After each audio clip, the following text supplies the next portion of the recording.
আসসালামু আলাইকুম। শুভ দুপুর। কি অবস্থা সবার, কেমন আছেন? আলহামদুলিল্লাহ, আমরা ভালো আছি। তো দুপুরের আয়োজনে রান্নাবান্নাগুলো করে নিব। তো তার আগে ভাবলাম ফ্রিজে আনারস আছে, একটু কেটে নেই, আর আমরা তো যাই হোক ওইগুলা খাওয়া দাওয়া শেষ করে আমি রান্নার জন্য সব কিছু রেডি করে নিচ্ছিলাম, গুছিয়ে নিচ্ছিলাম। তো এখানে বায়াম মাছ পরিষ্কার করে ধুয়ে রেখে দিয়েছি। এটা আলু দিয়ে একটু ভোনা ভোনা টাইপের করব। সাথে এখানে পুঁটি মাছ, তো এগুলো ধুয়ে পরিষ্কার করে নিয়েছি। এগুলো ভাজি করে নিব। তো যাই হোক সব কিছু গুছিয়ে নিয়েছি। এখানে বাটা মশলা, কিছু ধনিয়া পাতা কুচি, আর আলু, কাঁচামরিচ, পেঁয়াজ, তো সব কিছু গুছিয়ে রেডি করে নিয়েছি। এখন চুলায় কড়াই বসিয়ে পরিমাণ মতো তেল দিয়ে দিয়েছি। তার মধ্যে সামান্য পরিমাণে পেঁয়াজ দিয়ে একটু হালকা লাল লাল করে ভেজে তার মধ্যে এই যে বাটা মশলাগুলো দিয়ে দিলাম। তো এগুলো এখন সুন্দর করে একটু সময় নিয়ে কষিয়ে নিব। তারপরে এর মধ্যে আমি কিছুটা লাল মরিচের গুঁড়া, সামান্য পরিমাণে ধনিয়া গুঁড়া, আর হলুদের গুঁড়া, আর স্বাদ অনুযায়ী লবণ দিয়ে আমি মশলাটা ভালো করে একটু কষিয়ে নিব একটু সময় নিয়ে। তো কষাতে কষাতে মনে হলো একটু পানি দিয়ে দেই সামান্য পরিমাণে। তো এটুকু দিয়ে সুন্দর করে মশলাটা কষিয়ে নিতে হবে।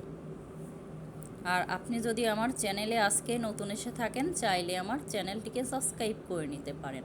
আর এই ভিডিওটি যারা ফেসবুক পেজ থেকে দেখছেন, চাইলে তারা পেজটা ফলো দিতে পারেন। আপনি যদি অলরেডি সেই কাজটি করে থাকেন, তো আপনাকে জানাই অসংখ্য ধন্যবাদ।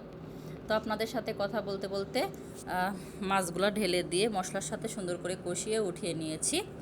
তো এখন ওই একই মশলাতে আমি এখন এই যে আলুগুলা দিয়ে দিচ্ছি।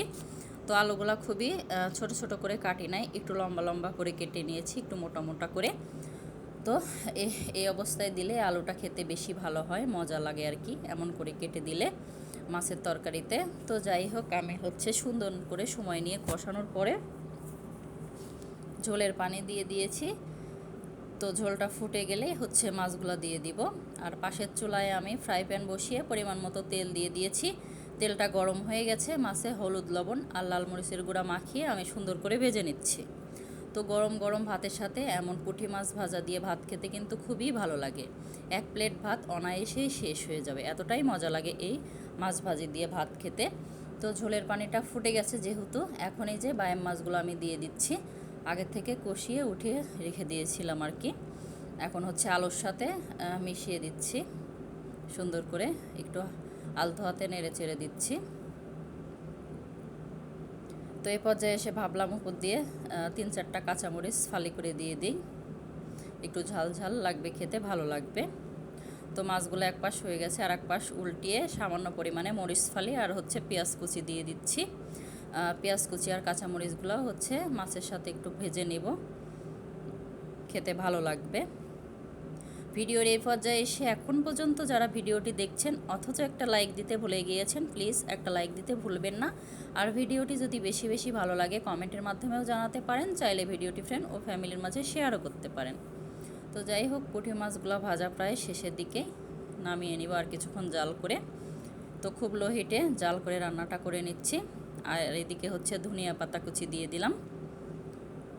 মাছের তরকারি রান্না যেহেতু শেষ, লাস্ট পর্যায়ে সে যে ভাজা মশলার গুঁড়া দিয়ে এখন নামিয়ে নিব একটু নেড়ে চেড়ে।